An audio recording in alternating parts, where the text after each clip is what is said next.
Xbox. Phil Spencer, Sarah Bond, Matt Booty. What are y'all doing? The fact that y'all still have jobs and like you'll still get your yearly bonuses and all your big salaries while thousands, literally thousands of people lost their jobs yesterday.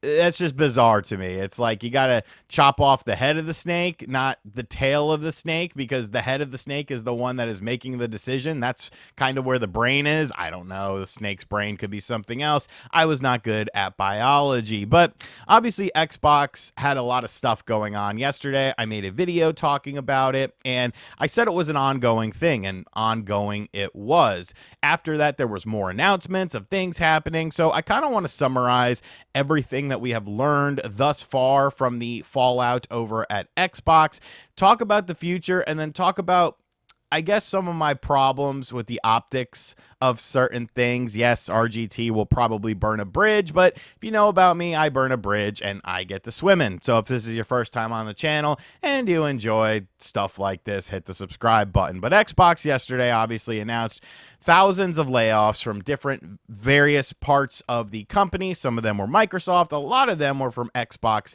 game studios and Xbox related things. Of course, Everwilds was announced as being canceled, to I guess really the surprise of no one. Like, Everwilds was definitely a game that we never really learned about. We never really saw it or anything like that. So, no great loss for the consumer, but obviously a great loss for the people over at Rare, because many people over at Rare, including a long tenured person who was involved in Banjo-Kazooie, whose name escapes me right now, was actually leaving the company as well after Everwilds was canceled. But the second game we learned about definitely made me very mad. And I made a video over on the second channel about it, a very uncouth video, because I mean, it's the second channel. That's kind of why it exists. I could just scream about stuff and say anything I want without any sort of repercussion, because, oh, was YouTube going to demonetize the video? Oh, no. Like, that's just kind of for funsies over there. But Perfect Dark and shutting down the initiative, and that absolutely disgusted me. That was absolutely one of the most disgusting things I have seen from a video game company, considering the amount of hype, considering the amount of time, money, and effort, the amount of people that went into working on that game. People online, were quick to say, oh, something felt off about the game, this, that, or the other. It had been announced a while ago. It allegedly got rebooted and stuff like that. But you could say the exact same thing about Metroid Prime 4. Metroid Prime 4 was announced in 2017. That game got rebooted. People were hiring for the game, and we never saw anything until very recently. And it was very similar with Perfect Dark. The initiative was still hiring people for the game. And I thought what we saw, like, yeah, there was a lot of jump cuts and stuff like that. It kind of made you question, why there were so many jump cuts, but maybe it was just a cinematic decision. But canceling Perfect Dark, a franchise that, I mean, it's kind of a weird franchise when you really think about it, because you had a great game on the N64, a mediocre game on the Xbox 360 that some people still enjoyed. Like, it's still a franchise that holds a lot of weight. It's something that can be very exciting, and I definitely felt like it was easy to do a new Perfect Dark game. Like, you have a baseline. This is not a new idea. This is not a new decision that you're making. You have a baseline character. You have a baseline for the story. You have a baseline for the gameplay, and you just modernize it all. Like, I don't understand why we overthink things so much, but Perfect Dark is done. Turn 10. The people who made Forza Motorsports, the people who have really never made a bad game before. If you look at their Metacritic, they have never made a bad game. Forza Motorsports, of course, the more realistic style of Forza. And yes, Forza Motorsports definitely did kind of disappoint a little bit in terms of being the Gran Turismo 7 killer, especially considering that Gran Turismo had so many problems at launch. They definitely positioned themselves to be a proper alternative like they used to be. But then there's that Game Pass stink. And you have to imagine that things that, when we're talking about things like Game Pass, I feel like there's kind of a fix it later mentality with it. But Turn 10, over 50% of the staff has been let go. More games have been allegedly canceled. Bethesda was working on an online MMO. That has allegedly been canceled. Bethesda funding for various other projects. That allegedly has been now pulled. We're hearing rumors that Kojima's project, OD, which was going to be an exclusive on the Xbox, which we haven't seen and probably wasn't coming for a long time, it's been rumored that that has now been pulled as far as funding is concerned. So now OD is looking for another place to call home because that was supposed to be a collaborative effort between Kojima and Xbox. Something unique, something first party, something you're not going to get on another platform. But hey, none of that really matters to Xbox, right? Because they want you to buy the system and play the games on the system, but everything's in Xbox. So as long as you play the game somewhere, I mean, that's still the same thing, right? Right? That's obviously been working out very well. Things like Game Pass have been working out very well because you're saying you're hitting record profits. You're saying that you're doing great in the games sector, but you got to get rid of so many people at the same time. Another project was canceled. John Romero and Romero Games was allegedly working on something with Xbox, and funding was coming in from Xbox for this project, and now that has been pulled. Now, say what you want about John Romero. I definitely feel like his golden age is a bit behind him. Like, it's a very what have you done for me lately industry. And I definitely respect what Romero has done for the first person shooter. But recently, like there really hasn't been a great Romero game, but that could be because of something like funding. You know, Empire of Sin was an interesting concept. It just didn't really work out all that well, I feel. But give Romero some money and some creative freedom, and I think you might actually get something pretty fun. You know, he's known for first-person shooters and arena-style shooters as well, kind of by extension. And that's kind of a genre that doesn't really exist anymore. You don't have the fast-paced first-person shooters like Quake and Unreal Tournament. Everything is kind of just more so a 5-on-5 sort of thing that every company is trying to copy. But that game has allegedly been canceled now. Funding has been pulled, and people, once again, there's LinkedIn reports that people are now putting that they've lost their jobs at the company because obviously the company was probably, you know, waiting for that money because that money was going to help keep the company afloat. So it's not even just Xbox companies, Xbox owned companies, Xbox employees and people within the Microsoft sphere that are getting laid off. Now this is starting to trickle into other sectors of where they had funding that was scheduled to be working with these game companies, and now that funding has been pulled. So now those companies have no money coming in, so they have to shutter productions. They have to get rid of people. It is a huge ripple effect that is just going through Xbox right now. And that's just the news portion. That is just the news portion. We really haven't even gotten into my opinions on this stuff because I feel it's a very multifaceted thing. And there's two things I really want to focus on with this. And the first thing is trust, consumer trust. Because who in the hell is going to trust Xbox right now? Why would you? Xbox, Phil Spencer, all these people have lied to your face for years. They have lied to your face about games. They have lied to your face about their future plans. They have lied to your face about the games that are coming out. Canceling a game like Perfect Dark when literally a few months ago, Phil Spencer was on a podcast talking about how great Perfect Dark was shaping up.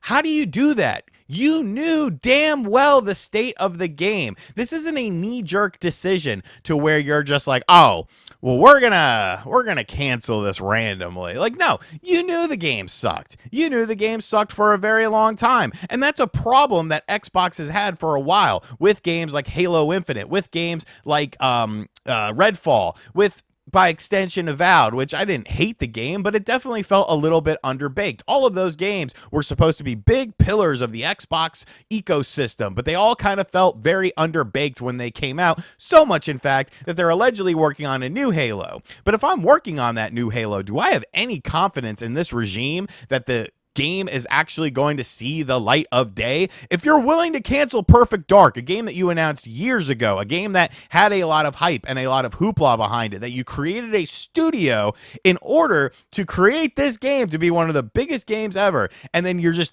goodbye, you're done. All of you are fired. All of you need to seek employment elsewhere. All of you need to find another project to work on because we're not doing Perfect Dark. How can anyone that works at Xbox have any confidence in the company? How can any consumer that is a fan of Xbox have any trust in this company if they're going to cancel major games like that? This is the same company. This is the same company that just touted their new system, that just touted their stupid ass branded ROG Ally system. Who is going to buy these? What's the incentive? Oh, the Xbox ROG Ally. It's a little stronger than the current ROG Ally, and it does exactly the same. But there's a new interface. This new interface is going to save Xbox. This new interface is going to be the best thing in the world to Xbox. It's like, okay, put that interface on the new console.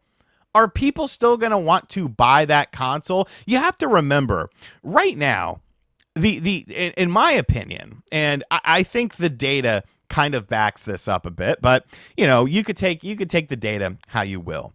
As Xbox stands right now, they used to be the casual company. They used to be, oh yeah, we're going to go play this game on Xbox. Oh, you got an Xbox? Like, that was when you were talking about a game with a casual person, they were playing it on Xbox. They were playing it on Xbox Live. As time has gone on, Xbox has lost that casual market by making certain decisions, by making their hardware not as user-friendly as something like the Xbox 360 was, which was when they were the default console. You were a default console. That is where you played games on. Watch gaming tournaments from that time. Were they using PlayStations to play the games? No, they were using Xbox 360s. I recently just watched through The King of Chinatown again. I like to watch that video like once every couple of years just because it's a very fascinating thing to see kind of where the video game industry has come from that time frame and kind of how delusional some of the people that are in the video are. But you were the default console, but now you're not. The only people buying Xbox consoles are Xbox fans. Xbox fans are very in tune. A lot of them are on social media. They are seeing what you are doing here. And are they going to be the ones that are going to support the new system? Because the casual market probably isn't. The casual market's not going to be super interested in it. But you came out and talked about, paraded, we're working with AMD and we're doing all this cool stuff. And then literally weeks later, like less than 2 weeks later, you let go of so many people. And you have so many people looking for jobs. You have so many people looking for employment. And it's disgusting. The whole thing is disgusting. And I know what you're saying to yourself. Well, RGT, this has been a very fair take. I don't see you burning any bridges or anything like that. This seems very reasonable. But I haven't lit the match yet. Because here's where we're going to light the match. Because I said on social media yesterday, because of course, all your big Xbox accounts on social media, all the ones that, go to these luncheons with Aaron Greenberg and Phil Spencer, and they follow each other, and they sometimes play video games, and they come on their podcasts, and they do PR stuff for them. All of these people yesterday were just heartbroken. I can't believe people aren't being empathetic towards this. I'm so sorry to all the people. I'm gonna tell them I'm sorry, and I'm so sorry. I'm so sorry.